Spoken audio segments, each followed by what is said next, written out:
Greetings, greetings, everyone. It is what? What day? It is Friday. It is Epic Cash Live. I don't even know what the date is. Let me take a look here. I think we're at the end of the month. It's the 25th, Friday the 25th. Welcome to the show. I have titled the show Epic Cash Live 225 Catalysts Unlocking the Future. And we are living in a world right now to where right before our eyes, there are so many catalysts that are happening that are going to impact our ways of transacting in the future. So, for example, today we're going to talk a little bit about Canada and Ukraine, and just to kind of plant a flag. A Canadian flag, I guess, is in Canada. There are those who have supported the truck drivers through donations to where a $50 donation, out of the goodness of a single mom's heart who has 3 children. Yes, her bank account got locked. She cannot transact anymore because she donated $50 to these truckers.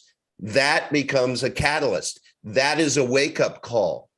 And we should all be paying attention right now, because ultimately, whenever you have an intermediary, a middleman, a middle person who is centralized and you depend upon them like a bank, right? Ultimately, they control you. They control your money. So we're going to unpack a little bit today about how crypto not is the solution, but can be the solution. Depends on which coin. Got to get the right coin. So with that, I just want to tee up the theme of today, catalysts. And before I begin, I want to express a heartfelt thanks to the Epic Cash community who have been there this week for me and my family, and my daughter Alex, who went through some scary surgery yesterday. She was having a lot of pain in her stomach, and the doctors had found a mass on her uterus. And hold on, I'm gonna admit Max. So there was a lot of scary questions, and there were a lot of decisions prior to surgery that had to be made. And when my daughter, she was put on this earth to be a mama. She will be the best mother in the world. And so when you have to actually make a decision pre-surgery, that if you find a tumor that looks life-threatening, a hysterectomy is on the table. So anyway, there were a ton of you out there, sending positive thoughts, positive messages, and positive prayers. And I am pleased to report yesterday, her surgery went very, very quickly, because what they found was not a mass that was tumorous or anything. It was just really bad endometriosis, which was cleaned up, and there was a check. Both ovaries are good to go. So anyway, thank you. Alex is the one. If you go to t.me/by Alex, BYALIX, she is the one who hand makes this amazing series of 100 Epic Cash coins. So thank you. I love you all. We have the best community in crypto. Okay, so with me today is Yoga Dude and Max Freeman, and you all know both of them by now if you're watching. If not, you can rewind about 400 shows and you can get to know them every week. I don't know how many shows there are, but we put on a lot of them. So all right, let me open it up. Yoga, because I can see you, how about let me just throw it over to you. When I say catalyst, what does that mean to you? Oh boy, going back to my chemistry class, let me think here. Yeah, so catalyst is something that actually accelerates a reaction. It enables a reaction. It makes it better, faster, or more efficient, etc. So catalyst is an activity enabler, in my understanding of the word. Mhm. And I think Epic is a catalyst for opportunity creation, for for unstoppable, unconfiscatable global money transfer, Mm. essentially something that's superior to fiat, and it becomes a catalyst in all of our everyday activities. It's the they say money is a social lubricant, and a lot of other things kind of go into that. And I think Epic is like next level of money. Um, and what we're seeing across the world, rules change, circumstances change. People lose accessibility to their money for different reasons. People have to suddenly get up and go and abandon their possessions. Um, People sometimes, forcibly moved from one part of the world to another part of the world, through their no will of their own, through circumstances or, whatever. And because Epic is on blockchain, it is accessible by people anywhere. You don't have to, if you're crossing the border or if you're, escaping for your life from some conflict place, you have to remember your seed words. You have to know your seed words, and you can store them in multiple places. And you can reconstruct your wallet in multiple places. So it's not only it's a catalyst, it's a very resilient catalyst. Mhm. It's unconfiscatable, it's untaintable. So to me, Epic it's an opportunity enabler. It is a catalyst in a sense that it makes so many things easier. And I think that with mass adoption, it just keeps growing. Its usefulness keeps growing. Mhm. So that's kind of how I'm looking at it. Okay. Max, what say you, sir? I got a bunch of slides. Oh, Oh, you're sounding very echoey, Max. Then let me mute. There we go. All right. That Let sounds me way better. share screen. Okay. All right, whoops. Sneak peek. Okay. So hotspots these days, Canada and Ukraine. If there ever were a time for people to appreciate why we built what we built, this is it. So what's going on in Canada? So Canadian truckers protested and they set up a GoFundMe initiative, and I think they raised 9.8 or 9.3, something like that, around $10 million.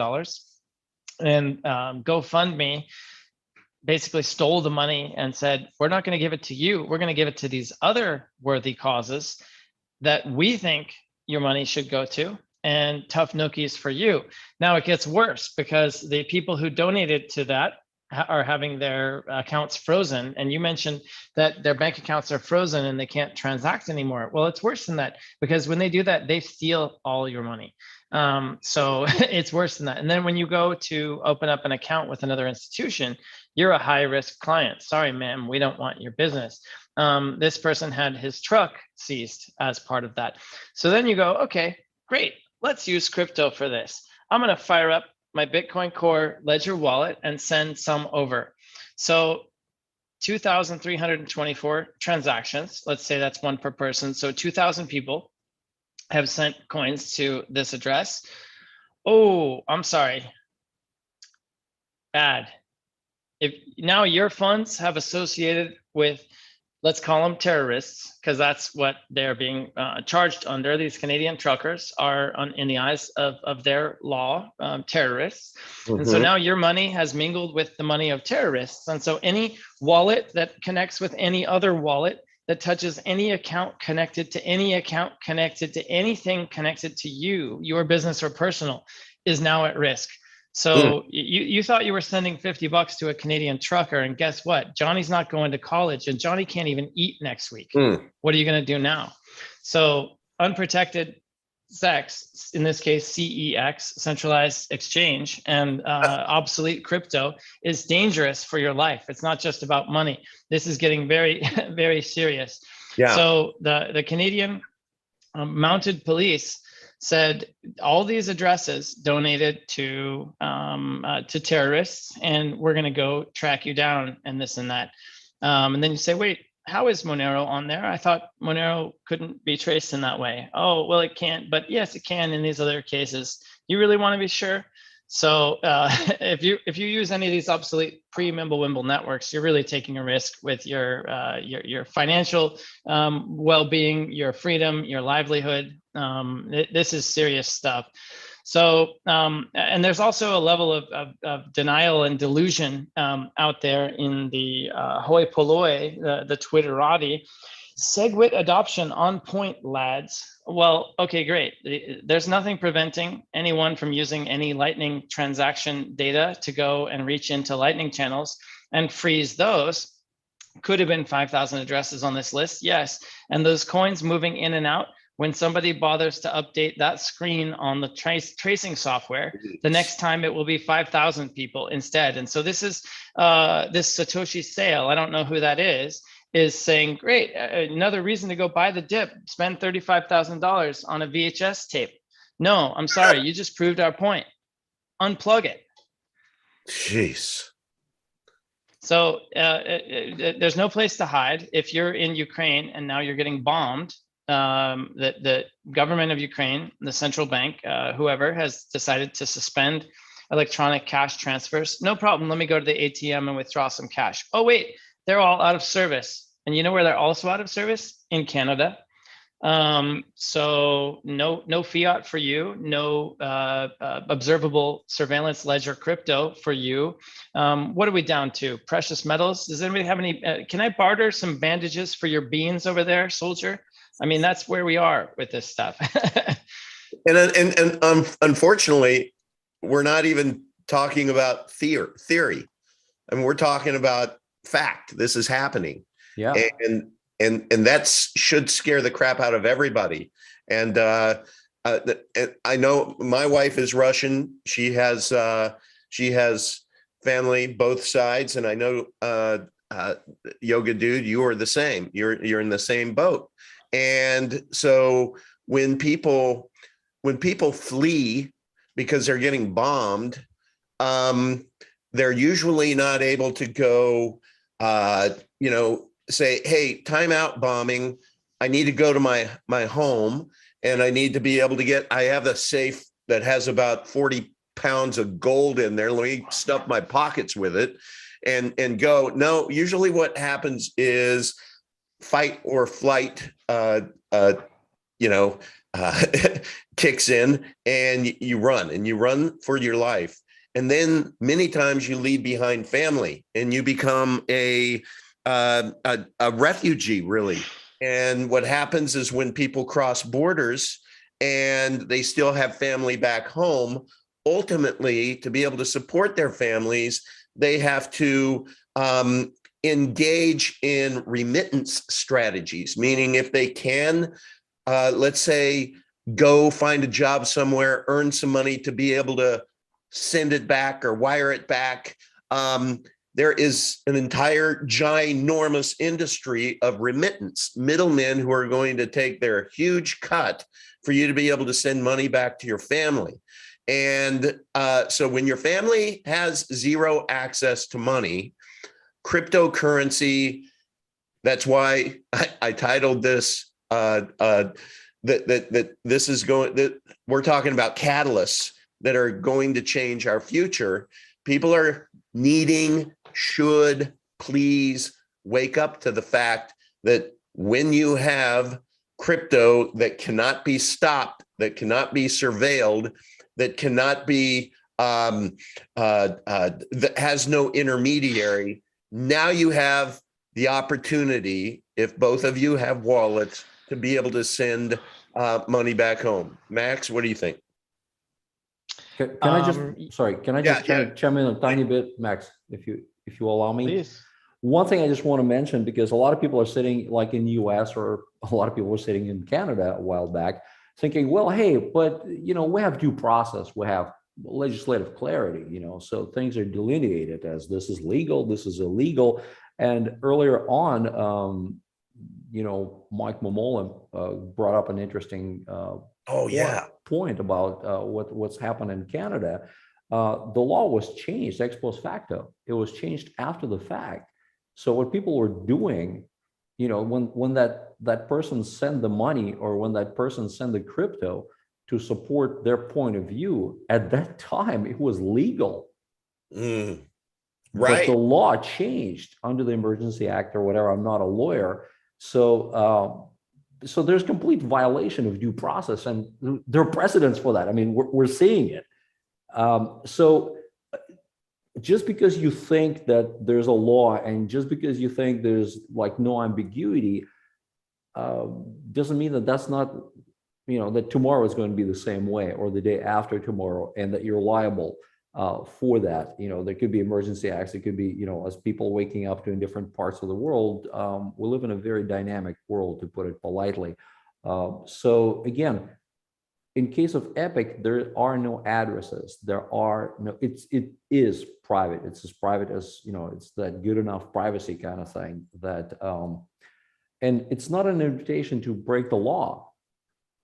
What it is it gives people options. It gives you optionality. It gives you, and again, not everybody lives in perfect government protected, bubble like we do in the US. Haha. There are places worse on earth, and people there treat their privacy not as a benefit or a perk, but as a parameter of their survival. So again, Epic gives you that kind of protection. The technology gives you that kind of anonymity. So sorry, Max, just wanted to kind of jump in on that. All right. Yeah, Next. those are all great points. And the mining is another vulnerability. Basically, proof of work networks need the mining to survive, and proof of stake networks need the validators to be able to operate to survive. And so the validator proof of stake type schemes are vulnerable under securities law. The proof of work ones are vulnerable under what is the ASIC manufacturing, unless you replace the entire installed base of SHA-256 ASIC miners and find a place to install them every 2 years. In Bitcoin Core, the network becomes insecure.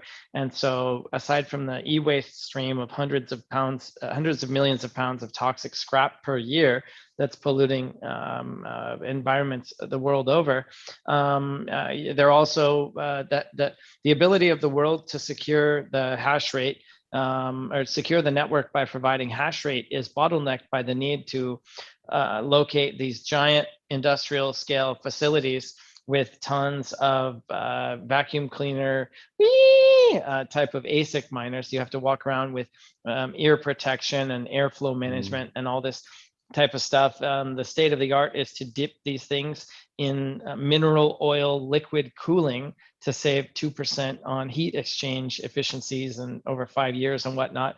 And so when you do that, you get into a situation where Kazakhstan can say, oh, crypto mining, we don't like that. We're just going to go shut everybody down. 54% of Chinese or 54% of Bitcoin Core hash rate evaporated overnight within the past year when China shut it down.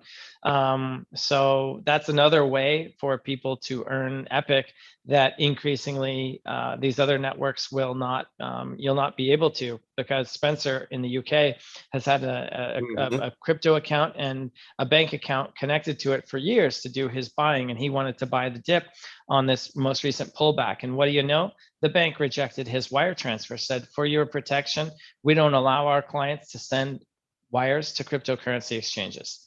That was crazy. I remember that day. That is standard. And so the walls are closing in. As I am increasingly asking people, the answer is not why Epic, it's why not now? And what do you gain by staying in these other forms of money, currency, and wealth that are increasingly at risk? Nobody in Odessa, Ukraine thought that they were going to wake up to a bomb on their head, and yet some of them did. And so these unimaginable scenarios let's look at the different ways that wealth in any other form aside from Epic can become vulnerable. And that really changes the risk calculation, or at least it should, because we're in risky times, and there is security and safety insulation from various forms of risk available. And if you're not availing yourself of it, then you have to ask yourself, really, what are the reasons why? Because in an age of information, ignorance is a choice, and it will be a very painful and expensive choice for Hey, people Max. that don't listen to what we have to say. Yes. Max, I'd like to ask you I'd like to go through a thought experiment here, if you don't mind. Let's just say that I'm a wealthy individual, okay, and I have $1 million in investments that are in the stock market, or maybe I have a little bit of gold, but I certainly have a good bit of cash, right? So my bank account tells me that I'm wealthy, or my bank statements, et cetera, tell me that I'm somewhat wealthy. But then I take a look, and last night, when I was driving home, my corner gas station, for the first time in I don't know how many years, I saw gas at over $4. Now, I had just happened to be back from the store to where my daughter was coming home. I was going to prepare some steak, and I went in there and my jaw dropped that these ribeye steaks that are just a normal size ribeye steak were like $18 for just one. And I'm sitting here and I'm like, man, if people don't realize that what inflation is, to me, this has been a week of life lesson on inflation. It's like every time you turn around, the prices are going up. So that $1 million, let's just say it's all cash in the bank. Tell me what is happening to that $1 million from a buying power standpoint when the Fed is printing the money that they have, and when there are these catalysts that are happening worldwide that allow them to point the finger to something and say, oh, because Ukraine and Russia are going at it now in Tampa, Florida, we can raise the prices of gas by like $1 a gallon. So, and yet official figures for inflation are staying like in low single digits. Yeah, and for last year they're saying like it's 4.7. Sorry, I'm cheating. I'm which Googling is just this, such BS. It's like yeah. So that's a lie. It's kabuki theater. The real inflation rate is probably 15 to 20%. Would you agree with that, guys? I estimated at 2 to 3% per month is the rate. If you have $1 million in cash, your ice cube is melting. It's costing you 20 to 30 grand a month in loss of purchasing power, which is very straightforward if you look at it through the proper lens. And so what I did right now is pull up the M1SL series from the St. Louis Fed. And so pre-pandemic, the M1 currency supply stood at $4 trillion, which was dramatically up from the GFC. You remember the last time the banksters did this to us, it was around $1 trillion. And even that was shocking. Oh my God, the sky is falling.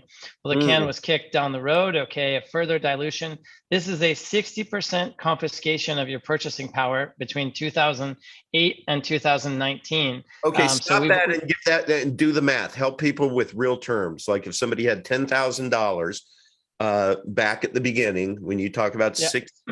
So let's say 2008, you're lucky to save your house. No, let's change it, because we were talking about $1 million just to keep. Okay, so if you had $1 million here when the currency supply was around let's say 1 trillion, now it's 4 trillion. So your pizza pie used to be one big slice, and now it's 4 slices. So you've because there's 4 times more currency units chasing approximately the same amount of stuff. Population, real estate, farms, factories, intellectual property, income streams, all that good stuff. So your pie that had 1 slice, 1 trillion currency units, let's call that 1, is now 4 slices. So your $1 million worth of purchasing power is now 250,000 of purchasing power now over those 10 years. Now But that's now, looking at what I'm looking at. Yeah. yeah. So now Now it we're at used to be 4 slices. 250,000. Now we're at Now there's 21 slices. So in 2 years, your pizza got cut from 4 slices to 21 slices. No, I'm surprised gas is only $4. Wait. Two now, but we're from the 1 million, we went to 50 grand. 250,000. Yeah, So 50. Your million's 50 grand Jesus. in If 15 years. if people don't look at that and just say, if that doesn't scare the crap out of you for staying in green cash, I don't know what will. This is why you need to be in an appreciating asset, one that is I mean, we can go through all of the attributes, 21 million. There's only going to be 21 million ever. Censorship resistant, confiscation resistance. It's decentralized. It's permissionless. It is trustless. What are the other ones? Regulatory. It is regulatory compatible. Epic Cash is in the defensive design that you created, and it's surveillance resistant. So they're not going to be able to come in and identify the transactions. So I mean, there's all of these things that when I talk about this being a time of catalysts, my goodness, people, please understand that we are at a time in history to where that $1 million that became $50,000, when you thought you were rich with that 50,000, that's a purchasing power. And they aren't done printing money yet. So, if Why not, would they ever be done? Yeah. If you had access to a money printer for free, would you plug that up? Would you unplug that tomorrow, today, next week, or never? Never. Some sense of civic responsibility. Giggle. And this has been, look at this is since 1913. So Holy cow. Yeah. And with precious metals, 1933, that was Executive Order 6102. Before Bitcoin Core, your alternative really was just gold. And so the market price of gold was $35 at the time. And they said, well, we're in this depression, blah, blah, blah, all these excuses. Bottom line is you have to give us all your gold, people of America, at a price of $20. Remember, the market price is $35. So half of the wealth of the country was stolen in 1933 under something called Executive Order 6102 that made it illegal to hold gold. So for decades, well into the 1950s, there were federal agents standing at bank safe deposit boxes. And if you had gold in there, off to jail for you. So really, increasingly, there are a few places to hide. And thankfully, a confiscation resistance and surveillance resistance are inherent in the Epic value proposition. It's crazy. I just did the math here, and I want to double check my math. So you just went back like a decade, showed how $1 million became 50,000. But when I look at this, it seems to me, if you go all the way back to 1913, and if that was $1 million, that would be 50,000, because 0.05 times. So 50,000 became $250. I mean, this chart ends in 2019. So the 95% loss again. So here's how to look at it. It took from 1913 to 2019 to rip off 95% of your value. And that cycle, that harvesting cycle, was completed in 2 years under cover of a health emergency. So that $1 million back in 1913 would now be, they're showing $250. It would be, but they're showing 5 cents. It would be like 0.0025. Jesus. Yeah. 99.75 cents on the dollar. So no wonder 100 everybody years. feels like they're on this hamster wheel, right? Because it's just like you cannot win. Work. You got to be able to get, have 2 incomes in a family. You need to be able to get that second job. You need to, it's like this is, I don't mean to be spreading fear point, but just looking at those facts, this is scary. It's scary to me. And I don't see the catalysts stopping. I see, after witnessing what's happened over the last 2.5 years, I see such amazing overreach. They're not done yet. I think they just they are out to absolutely destroy the middle class. And Max, I know you always say this, but a little epic goes a long way. Can you just, let's just say that somebody right now was able to come up with $500 is all to buy some epic. And let's say, I think we're trading a little bit under $2, but let's just say so that'll give you 250 epic. What might 250 epic, just 250 epic, look like for you in the future based upon our price go up design? Oh, the obsolete one that stopped innovating 10 years ago and is getting worse, not better, is presently valued at 35,000 a coin. So 35,000 times 250. Somebody want to do the math on that? What is that? I'll $8 do it. million bucks? Times 2.5, 250. Oh shoot, I did times 250 times 35,000. It's 875 grand, something like that. Oh, 875. Okay. Yeah. Yes, So 500 bucks yeah. gets you $1 million. You're on the other side of that powerful process. There's no mystery here. Josiah Stamp, the Bank of England. And there's a great quote about the bank having benefit of interest or money created from nothing or something. I tried to pull it up and ended up getting this one. But essentially, this has all happened many times before, back to the days of Babylon. You can read about the admonition not to engage in usury. And we always learn or forget that lesson, and here we are. So essentially, the fraud is baked into the process at a structural level, and as an individual person, as a wage owner, as a factory owner, a farmer, there is no occupation that can escape the theft from the bankers, except if you are one of them, or if you're maybe a hedge fund manager doing business with them or something. So what's happening right now in the United States is that BlackRock is getting this newly created money or currency rather, to go and buy entire neighborhoods of houses at 50% more than they used to sell for, pricing people out of the market. And then of course it'll get rented back to you, subsidized, naturally, comply or else, all that kind of stuff.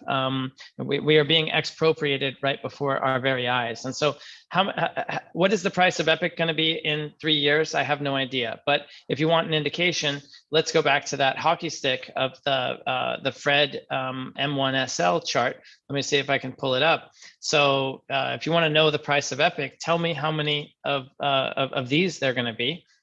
And then we can say, well, there's 14 million Epic today. At that point, there will be 15 million. So are there going to be 7% more of these currency units? Oh, well, no, 7% were created in the last week. So 3 years from now, okay. It's Right. as simple as that. So then if we go back to the one that there was a question in the chat, the real question is, what will that same $1 million buy you in terms of purchasing power in 10 years from now? You want to take that up? A pound of steak. What flavor cat food is your preference? Are you a tuna feast or a tasty chicken morsel? You know, one thing, I'm reading the comments in the chat also, and folks are asking, good questions, and some of the kind of nuts and bolts questions. Bahit was asking about, what if your city suffers power outages? And an ironic thing that we saw, like in Ukraine, for example, and talking to people who are literally sitting in bomb shelters, talking to their friends and family on the phones. So it seems to be the cellular phone network has been the most resilient component in this thing. So while the banks are shut down, and before the Russian incursion started, the banks were actually limiting people's withdrawals severely to avoid bank runs across Ukraine.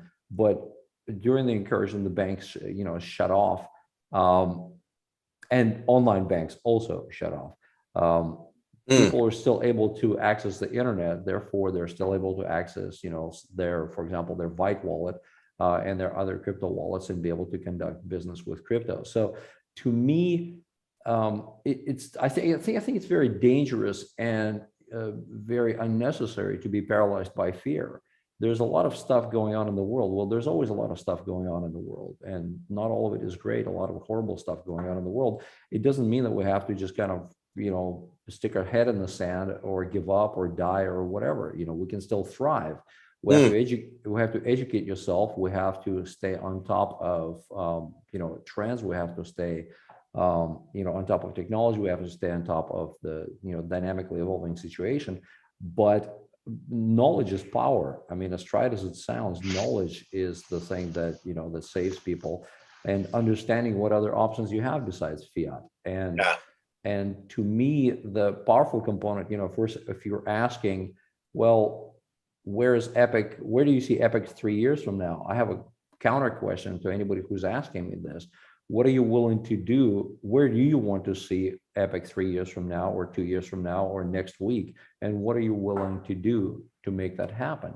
Because I think mass adoption is a process. The more people know, the more stable and decentralized the network is.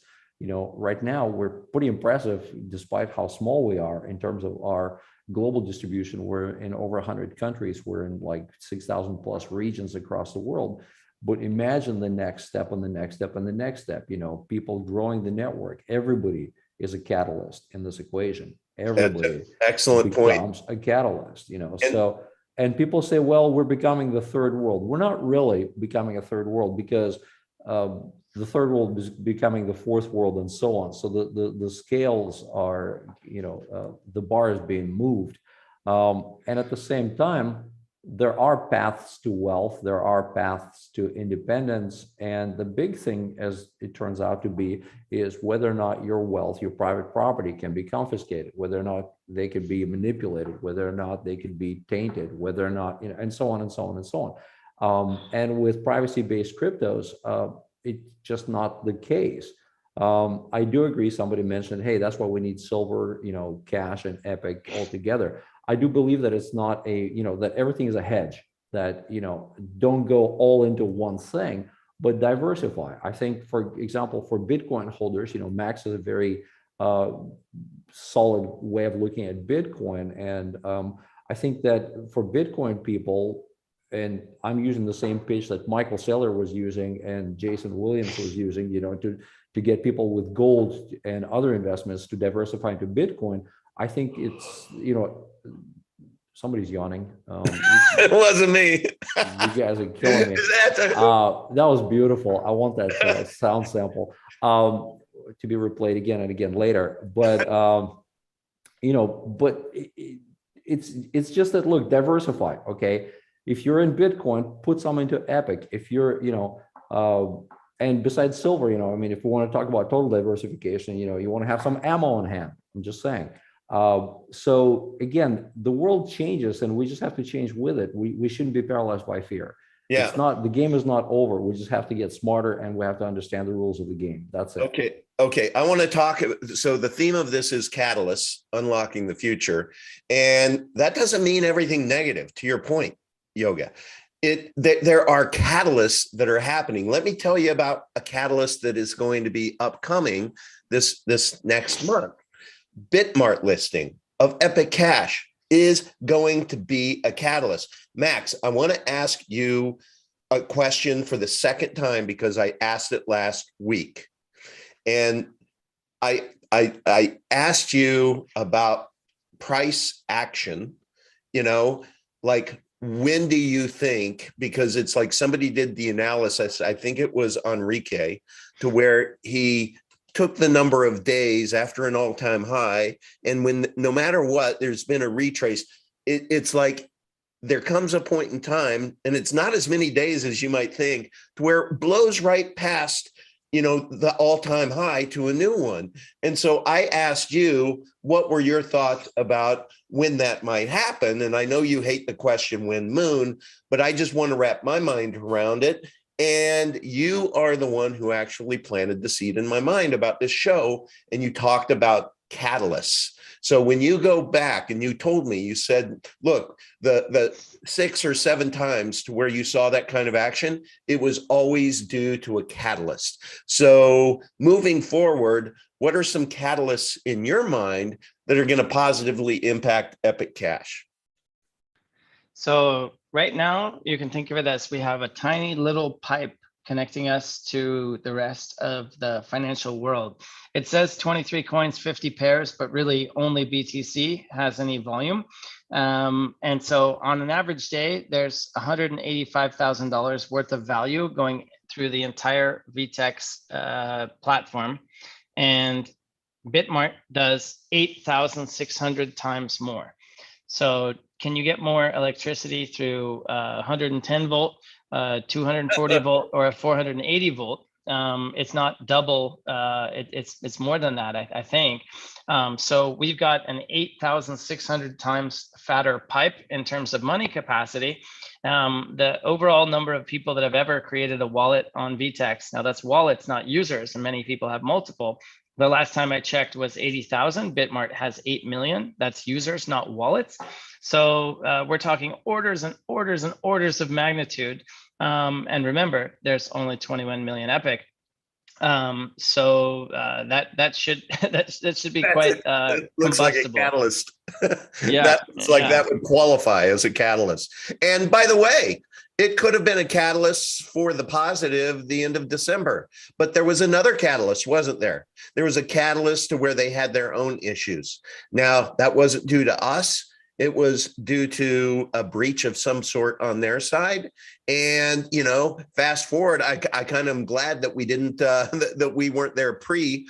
And yes, it's taken an additional 3 months, but that catalyst, could you imagine if the catalyst happened and everything, you know, was just trending in the right direction?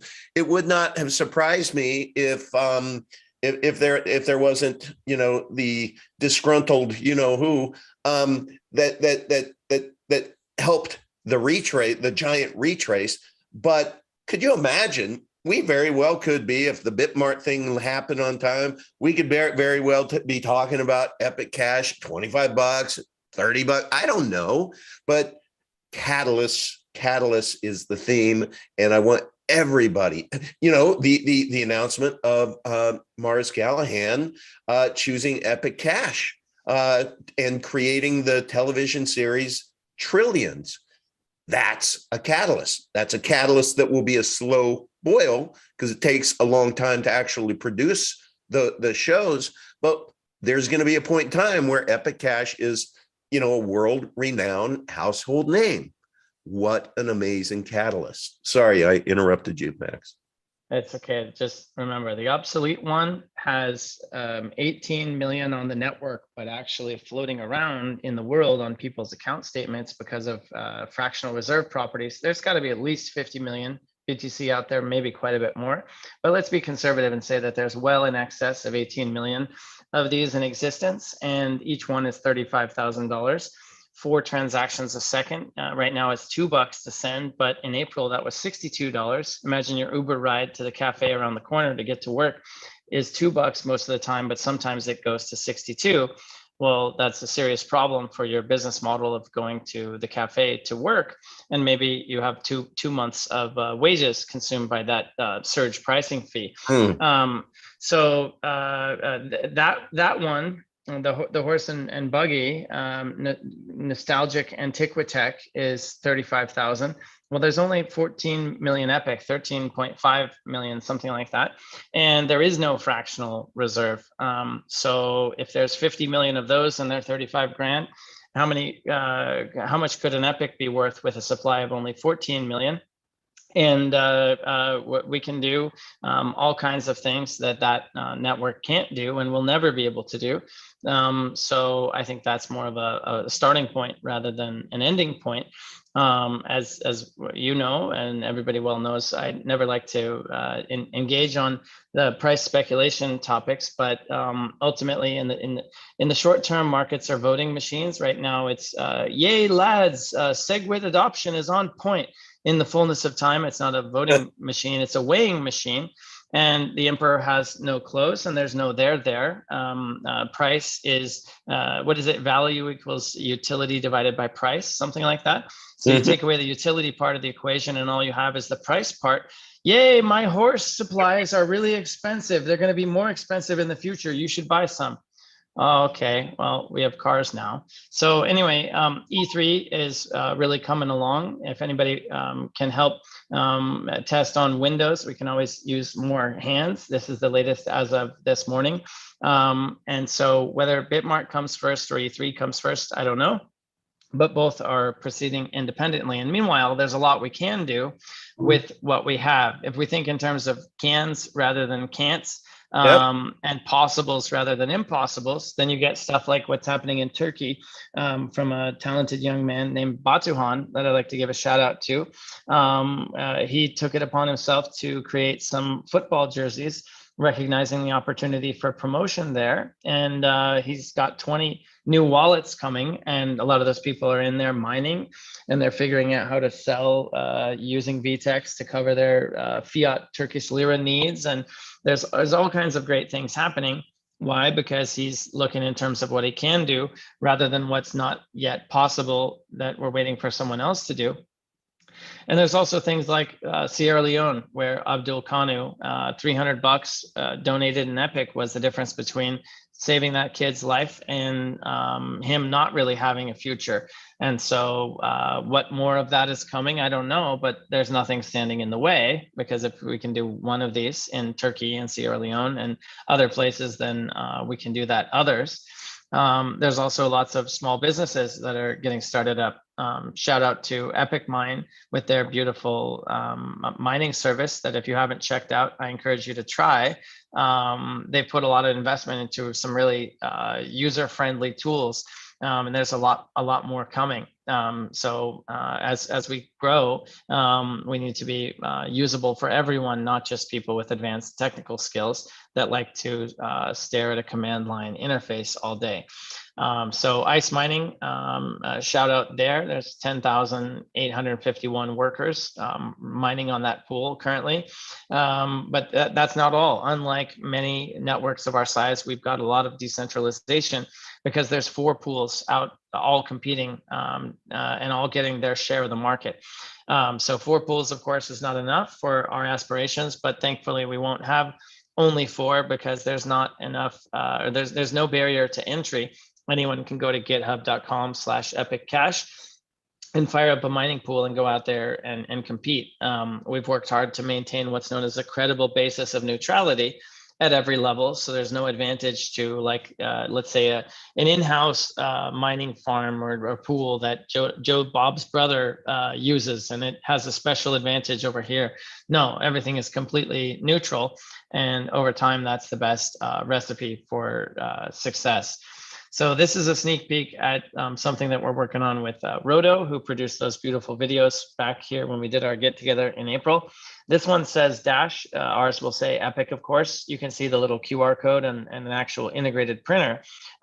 We've got an order pending for a couple hundred units of these that I will not put a date on it, but we're pushing as hard as we can. And I remember talking with Todd about the practicalities of this very thing back in 2019 before we launched. And so it's been a long road to get here. Now, on the surface, it seems like there's not a lot happening. Oh, there's no seed sprouted out of the ground yet. We don't have any corn growing. Well, the seed is in the ground, the fertilizer's there, it's been tilled, we have the granary on standby for harvest time. A lot of these things take a long time to come to even the first hint of green shoots through the soil. And there's a lot of things like this. We're in a very sizzly industry, and people are screaming about how great the future is going to be and trust us, buy our token. Networks worth tens, hundreds of billions of dollars on the way to future promises. And by contrast, we don't seem very impressive because we don't do a lot of sizzling. We're just saying, here, this is a steak, you should try it. No, I'm not interested. Segwit is on point, lads. Let's rock. And meanwhile, we're doing stuff like this with the attention we're not putting into the raw stuff. I think that's all I got. Beautiful. Oops, I'm sorry. I took myself off. Yeah, if you could, you stop the screen share. So that's good. I want to give you guys both a curveball. And I want to let you know that there's someone in our community who had suggested that we speak with David Knight. And I guess there's this gentleman, the David Knight Show, and I told him, I said, let me plead ignorance. I'm not familiar with David Knight, but then once I actually clicked on the link and I heard his voice, I remembered, and I'm like, yes, of course I do know David Knight. He's pretty much a legend. So I clipped out 6 minutes from his show. And so I want to be a little unorthodox right now. And I'm just going to play it because I think this is so important for people to hear. And I'm going to play it all the way through. And then I want to extend our 1 hour by perhaps 15 minutes, if we could, to be able to discuss this, because I would like David Knight to be able to come watch this video with my friend that has the connection with him. I would like David Knight to be able to come in and go to this section where we're talking about this clip of his, because I think the response you're going to provide after, gentlemen, is very, very important. And I think he's going to find it very important. And I think we need to get on his show. So let me do that. Here we go. And there's probably areas where I could have edited better, but I just took 6 minutes out. Rights. Everybody loses their due process. So cannabis businesses have had a lot of difficulty opening bank accounts, and of course they get armed robbery from deputies in California. Without economic freedom, you cannot have political freedom, writes economist John Cochran of the Hoover Institute. He said, if the government can monitor your transactions, if they can freeze your assets, if they can sanction you, if they can freeze your ability to transact, to buy or sell anything, I go to my PayPal account and it says, no, you can't do anything. I can't even buy anything through PayPal. This is my preview. They gave me a nice advanced preview. I got a front line seat on the row to see everything that is going to be coming. They can quickly silence you, stop your political participation, undermine political movements, or even aspiring individual politicians, although I'm not aspiring to be a politician. Many Canadians reportedly withdrew cash from banks. So we had a little mini bank run, as we talked about. David Heinemeier Hansen, a partner in the tech company Basecamp, said, I still can't believe that this is the protest that would prove every Bitcoin crank to be a prophet. And he said, and for me to have to slice a piece of humble pie and admit that I was wrong on crypto's fundamental necessity in Western democracies. He said, Bitcoin is far from universally accepted at stores. I'm sorry, he didn't say that. Andrea O'Sullivan said. Reasons, she said, the longer-term solution is to encourage more businesses to accept cryptocurrency so that there is no need to bridge into government-controlled money at all. Let me talk about homeschooling for a second in this context. We get opportunities here. Catalyst. Where we're given a glimpse of where these people want to go and what they want to do. And the question is, at this point, do we say, well, okay, great. Well, maybe, Freeland and Trudeau will just walk away from this and it won't happen again. And maybe it won't happen in my country if I don't live in Canada, that type of thing. Or we can look at this and say, it's coming. And how do we push back against this? As Andrea O'Sullivan said, well, we have to start thinking about how we can use Bitcoin or other cryptocurrencies. Bitcoin has the issue of being very slow in order to process transactions. And that's a key thing that's kept it back, I think. There's other cryptocurrencies that are out there. There's other cryptocurrencies that are fully anonymous. Monero is one. I remember I had an interview with John McAfee, and he was talking about Monero. And after he talked about Monero, it got this big spike. And there's other cryptocurrencies that also protect the anonymity of the transaction. Bitcoin does not do that, by the way. The blockchain exposes the transactions, and they can trace those things. But Monero is set up to do that. There was another one when I spoke in Kingston, New York last year at Gerald Celenti's Occupy Peace thing. I met some people that were there. I can't remember what, I lost the card that I got from the guy. It was, I think, pirate. It was something to do with a pirate cryptocurrency. I've got to look them up and get them on as well. I don't know who to All right, talk to listen to on this. there, but I could talk to these guys. And they also have a cryptocurrency that anonymizes the transactions. And so if you have something, these are the two things that we have to have. It has to be anonymous in terms of transactions and to make it really cash-like. And it has to be able to be processed more quickly.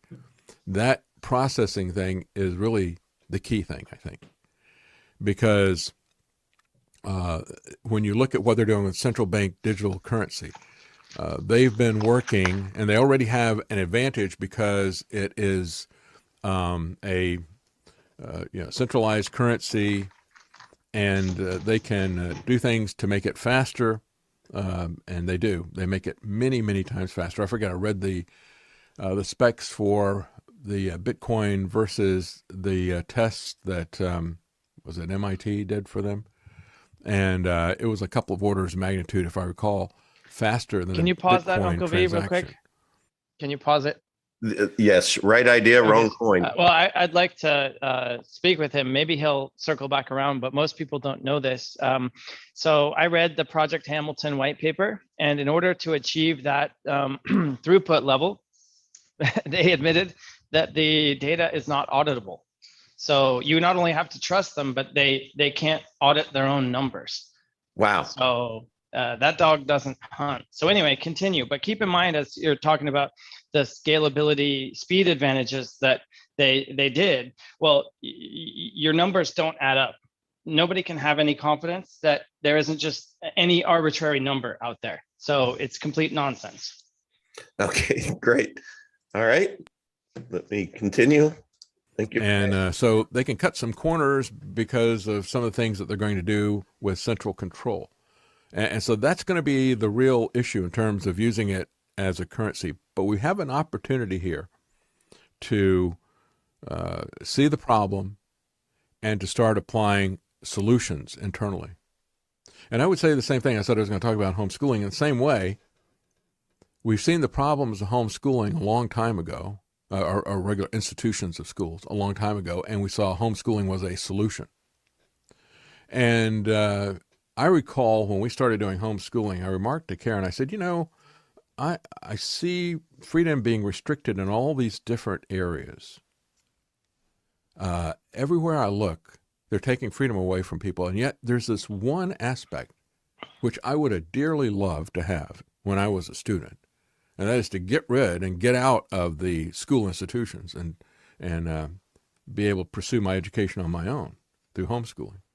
And so isn't it strange that as we see freedom being constricted everywhere else, in this one area, and against the desires of the strongest union, one of the strongest unions that you're going to find in the country, the teachers' unions, and she knew about that because she had taught in schools for a few years.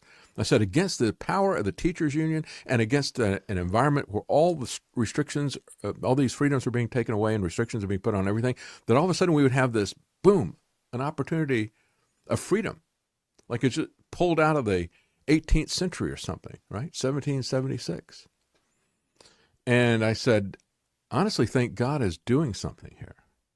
Because at that time, it was predominantly just Christian. And it's people who were doing it because of Christian principles, predominantly. It was a small minority of people who just wanted to do it because, for other reasons. But most of the people were doing it for Christian reasons. And then I look at what happened with this lockdown. And we had a situation where the educational institutions in the last... you know what? I'm sorry. I actually, if I would have edited that before we started here, I would have cut that last part out because it didn't have anything to do about the crypto. But anyway, I just wanted to put that out there because as he's talking about that, it's like David Knight has arrived at this aha moment that, whoa, we need to find an alternative solution. And he was very, very, very correct on Bitcoin is a solution, but there are real problems with it. And then he identified Monero and Pirate Chain because they are private, right? They cannot be censored, supposedly. Now, if anybody who's watched this channel long enough, you know that, and what you just showed earlier, Max, that XMR is on that list, Monero is on that list, is that those are not the solutions. And you have designed and built this with the team, Max, to be able to, it's like you looked into the future, saw this moment and said, I'm going to hand deliver the solution, the crypto solution. And so I really, really hope, David Knight, if you watch this, that you do invite Max to come on your show to be able to talk about the positive attributes of Epic Cash and how it solves every single issue that you could throw at it. Max, over to you. I can't hear you, Max. You're muted. That would help. Yeah, so I just pulled up the Project Hamilton white paper. I read it so you don't have to. This work is not intended for a pilot or a public launch. What are we going to leave for later? Making sure the numbers add up. Let's just leave that for next time. That wasn't important on this first try. So we didn't have to sacrifice on any of those things. Our critical questions around high security issuance, system-wide auditability, programmability, privacy, blah, blah, blah, all this stuff, those are all handled. You can use it today or you can wait. Now, remember, Augustine Carstens said what we can expect with this. If you want to do something with your money, like donate to a Canadian trucker, the denial of service to you for that use case will be baked right in at the network level. So this first taste of tyranny, if you don't like that, wait till the computer says no when you go to check out at the grocery store because you have too much CO2 in your shopping basket. Put in more vegetables and take out the meat, and then you can check out. That's what's coming, and you have an alternative. now, how could Epic Cash solve for that if that retailer is taking the well, that retail, you mean if they don't take our currency? No, if they do take our currency. Oh, if they do take our currency, then nobody's in the middle. It's directly between the buyer and seller. Okay, but wouldn't their computers still come up and say, or I guess the Federal Reserve payment system that has nothing to do with that transaction. It wouldn't have any opinion on that and any ability to do anything about it. Okay. All right. Yeah, that was just a mental speed bump. Okay. So anyway, Max, I think you and David Knight should have a conversation. I would love to either have it on this channel or optimally, I'd love, David, if Matt does send this to you and tell you this part of the show is dedicated to you, I think you are absolutely on the right track, and you know it. And we are the right project for you. And I would love for you to have the opportunity that I had with Max when I interviewed him for the very first time, to where what was intended to be a 45-minute interview ended up being a 2.5-hour interview. And I think you would find that same experience, because he will answer every question that you haven't even thought to ask. And so I'm really, really hoping for that, because when I listened to you, sir, it was music to my ears. You're basically an infomercial for Epic Cash. So with that, I know we're at 104, ladies and gentlemen. Uncle, can I just indulge for just one second there? Yes, sir. We talk about Catalyst, and the theme of the show is Catalyst. And I just want to drive a point home. Maybe I'm being a little too literal, but keep in mind that Catalyst is not an ingredient in itself. It's just something that speeds up the chemical reaction or an event. We are the ingredient, okay? So we have the tech as one of the components, and we have the community as the other component. And unless those two, and the tech is happening, so the tech is there already, it's immutable, it's in place, it's kicking butt. Okay, it's the community component that Mhm. needs to keep growing and keep growing and keep growing using the catalyst. Otherwise, the catalyst is just it's just a snippet in time. It's just an occurrence. So to capitalize on the catalyst, we need community participation. And this is the key. Is it's not like sit around and hit the refresh button on the price index to see that some magical catalyst is going to kick in and make things happen for you. It's something that, you have a favorable wind, you raise the sail and you haul ass. Mm. Okay, that's using the catalyst. The wind is the catalyst. Okay, so, but you still have to participate in the process. Yeah, look, this is a community project. I mean, it is. It's so funny. As somebody had mentioned, there was a bot in, I think it was the Grin community or whatever, that was that we're trying to, with our welcome bots, be able to fine tune it. And so I went over there and I stopped in there and I'm like, I saw such ankle biting and infighting over there. I'm like, oh my gosh, this is all communities, have this. And so it made me really, really stop and think about our community really leaning way more positive than negative. And so to me, that positivity is a catalyst as well. But we need to always, always remember that that if I want price go up, I need to look in the mirror and say, what am I doing about it? What could I do? How could I provide my personal resource to the community to be able to put in, as Max loves to say, an oar in the water and just start rowing? And we all have our own positive attributes of ourselves. And so please, I really invite you, go to t.me/epic cash if you aren't there already, and think in cans, not can'ts, and think about your own personal resource and your network. And for example, this Matt, he reached out to me and DM'd me and he said, hey, you should talk to David Knight. And he sent me that and he told me where to look, and boom, Matt became a catalyst. And I wanted to show David in that 6-minute clip, because David, I hope you're watching this, because I think you can be a catalyst to be able to help your community. 1 + 1 = 11. I think we all start getting together and using our noggins. We are going to be solving lots of world problems on our financial future. So thank you for that, Yoga. Everybody in the chat, really appreciate you. Friday, my favorite day, get to hang with all of you guys. And we'll see everybody in the community. Max, why don't you take us out today? You have anything to leave behind?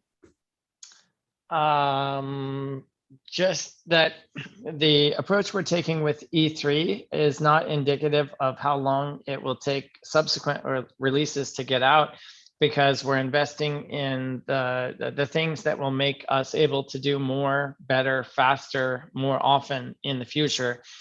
So things like the automated testing, we're going to need to go from 2 to 3, and then 3 to 4, and 4 to 5, and so on. And so we're really exhibiting that same type of forward thinking. And what will we need next year this time, rather than just how do we get to where we want to go next week or next month? Absolutely. So everybody, March is going to be a great month. It is really going to be a special month, and it is going to be the month of Bitmart, and who knows what else. But look, February was, I think, the month of trillions and that reveal. And just know that we're working on a lot of different things behind the scenes. And we appreciate, and I'm speaking to you, those of you in the trading group, I really appreciate, it's been like several weeks now, and I have seen that group turn from negative, rain cloud, Eeyore's in the house, everything, to where there's a bunch of positive, constructive people that are just, I don't know, I've just really enjoyed it. So thank you if you're in that group. because now it just seems to be we're raising the bar in that group to the level of the other different various communities that have popped up that are all positive, that are really thinking in cans, not can'ts. So thank you for that, Yoga. I wish you a great weekend down there in Miami. Always good to see your good morning, good people salutations in the morning. Beautiful people. People. Because Yes, we have beautiful. Good amazing, morning, beautiful people. community. That's right. And a little snapshot of your sunrise over there that just kind of makes makes a lot of people's days. Max, have a great weekend. Thank you for all you do. Everyone in the community, appreciate you. Smash that like button. Let everybody know the channel exists. And my daughter, Alex, get feeling better, please. Love you to the moon and back. All right, everyone. Cheers.